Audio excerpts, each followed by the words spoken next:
Shalom, selamat malam saudara-saudara yang dikasihi Tuhan Yesus Kristus.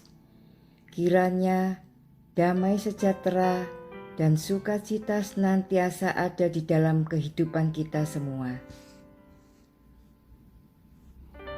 Malam ini saya akan menyampaikan renungan firman Tuhan yang berjudul Tuhan masih mau berbicara. Tentu kita percaya Tuhan masih berbicara sampai saat ini. Nah, bagaimana Tuhan berbicara kepada kita? Atau kapan Tuhan berbicara kepada kita? Di dalam Efesus 5 ayat 17 tertulis demikian. Sebab itu, janganlah kamu bodoh, tetapi usahakanlah supaya kamu mengerti kehendak Tuhan. Ini yang menjadi pergumulan buat kita semua.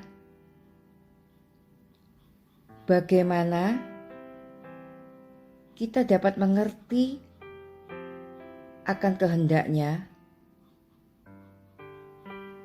Tuhan itu ingin kehendaknya diketahui. Kalau kita melihat kisah-kisah di dalam Perjanjian Lama, maka sering kita jumpai Tuhan berbicara secara langsung kepada nabi-nabinya, yaitu orang-orang yang dipilihnya untuk melakukan kehendaknya. Contohnya seperti Abraham, kita bisa baca di kitab Kejadian 17, di mana ada perjanjian antara Tuhan dengan Abraham, yaitu untuk menjadi bapa segala bangsa. Masih ada contoh-contoh di Perjanjian Lama, yaitu seperti kisah Yunus. Bagaimana ketika Yunus tidak mau melakukan kehendak Tuhan. Saya percaya saudara-saudara pasti tahu kisah tentang Yunus ini. Mungkin kita bertanya di dalam hati, sekarang apakah kita bisa mendengar suara Tuhan seperti itu?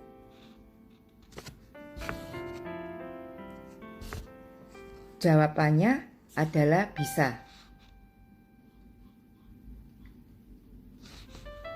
Kita dapat mengerti kehendak Tuhan dan mampu melakukannya, meskipun mungkin Tuhan tidak secara langsung berbicara kepada kita. Bagaimana Tuhan dapat menyatakan kehendaknya dalam kehidupan kita? Bagaimana Tuhan dapat berbicara kepada kita?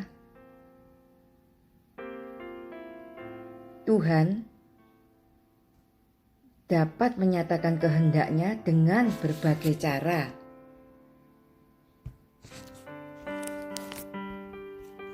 Yang pertama, melalui firman Tuhan. Kita tahu seluruh kehendaknya itu ada di dalam Alkitab. Melalui pembacaan Alkitab dan saat teduh, Tuhan akan berbicara tentang kehendaknya, yaitu apa saja yang perlu kita lakukan untuk kemuliaan namanya. Bersyukur di dalam gereja kita dituntun untuk membaca Alkitab setiap hari. Tuhan nyatakan di dalam firman-Nya, untuk Dia kita boleh mengenal dan mengerti kehendak-Nya.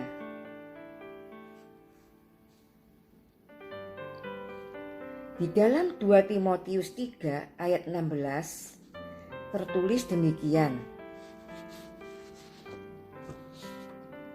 Segala tulisan yang diilhamkan Allah memang bermanfaat untuk mengajar, untuk menyatakan kesalahan, untuk memperbaiki kelakuan, dan untuk mendidik orang dalam kebenaran.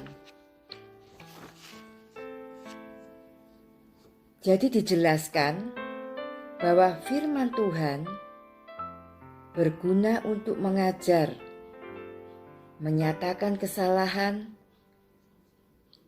memperbaiki kesalahan, dan mendidik orang dalam kebenaran. Firman Tuhan akan berbicara kepada kita, terutama jika kita mau membuka hati untuk merenungkannya. Dan Tuhan akan menuntun kita.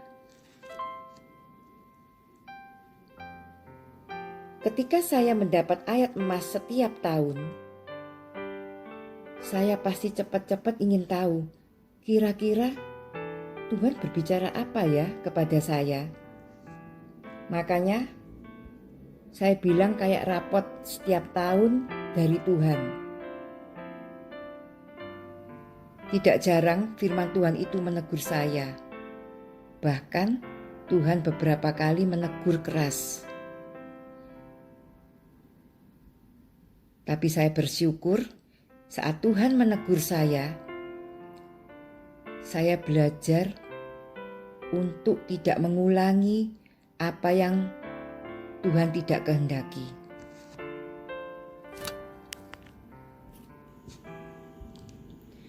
Jadi sekali lagi,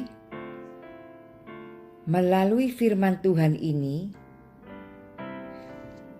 Tuhan berbicara apa yang Dia maui.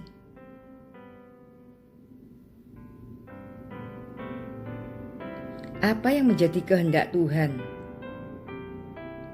Sering juga saya begitu mengucap syukur buat kebaikan, kasih, dan kesetiaan Tuhan di dalam hidup saya. Kemudian yang kedua, yaitu melalui doa. Berdoa adalah berkomunikasi dengan Tuhan. Dalam komunikasi ini tentunya akan terjadi hubungan dua arah, yaitu Tuhan dengan kita dan kita dengan Tuhan. Dia berbicara kepada kita berbicara kepada Dia.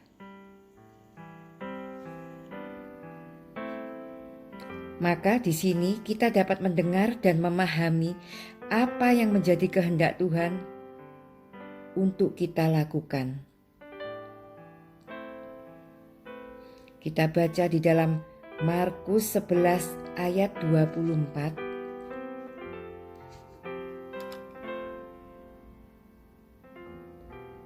Karena itu, aku berkata kepadamu, apa saja yang kamu minta dan doakan, percayalah bahwa kamu telah menerimanya. Maka hal itu akan diberikan kepadamu. Saya pernah mengalami masalah di dalam pekerjaan. Ketika saya menagih kepada pemilik toko yang ambil barang di saya, dan dia bilang mau bayar, tapi dipotong dengan barang yang diretur, yaitu barang yang sudah dikembalikan. Lah, saya bingung kapan returnya. Wong saya lihat di nota tagihan gak ada catatan untuk retur. Saya mikir, lah terus saya cari di mana? Karena pemilik toko ini ngotot. Dia bilang bahwa belum dipotong dan aturan ini tanggalnya sudah lama. Kemudian saya berdoa pada Tuhan. Tuhan tolong saya, Tuhan tuntun saya untuk mencari bukti bahwa saya yang benar. Puji Tuhan, Tuhan tuntun saya. Kemudian saya buka catatan-catatan yang lama. Untungnya belum saya buang. Biasanya kalau sudah saya kerjakan, itu pasti saya buang. Dan ternyata ketemu di catatan saya, kalau barang yang diretur itu sudah dipotong di nota sebelumnya. Dan bukti catatan saya itu bisa saya sampaikan ke pemilik toko tersebut.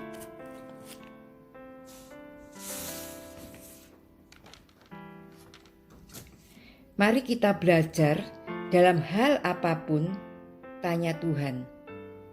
Banyak hikmat yang Tuhan berikan, dan Tuhan selalu memberikan lebih dari yang kita minta.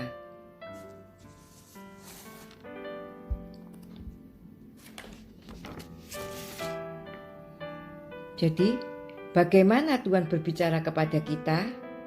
Yang pertama, melalui firman Tuhan. Kemudian yang kedua, melalui doa. Yang ketiga, melalui peristiwa yang terjadi dalam kehidupan kita. Tuhan itu bisa berbicara melalui apa saja, termasuk peristiwa yang sedang terjadi dan kita alami. Entah itu melalui penderitaan, sakit penyakit, krisis ekonomi, seperti sekarang ini banyak terjadi karena di masa pandemi ini, atau kegagalan usaha dan sebagainya. Hal ini tidak menunjukkan bahwa Tuhan itu tidak mengasihi.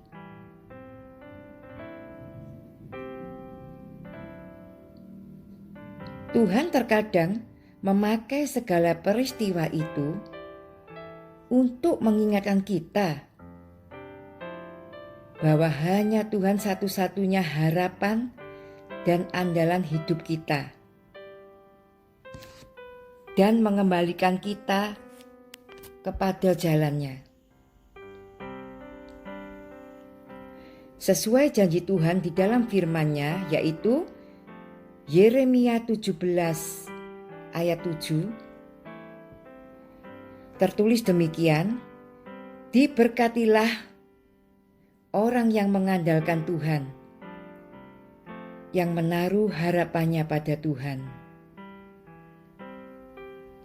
Ketika saya, suami, anak, menantu terkena COVID, bahkan disambung dengan 7 karyawan saya yang serumah juga kena COVID semua.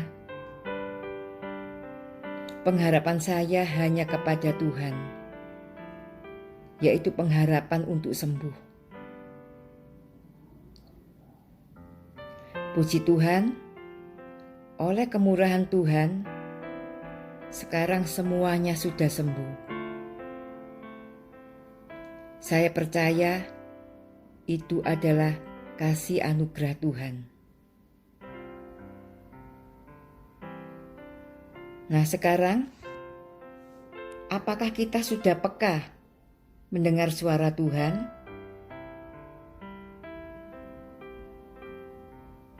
Dan apakah kita sudah melakukan setiap perintah-Nya? Kita percaya Tuhan mau berbicara kepada kita karena Dia mengasihi kita.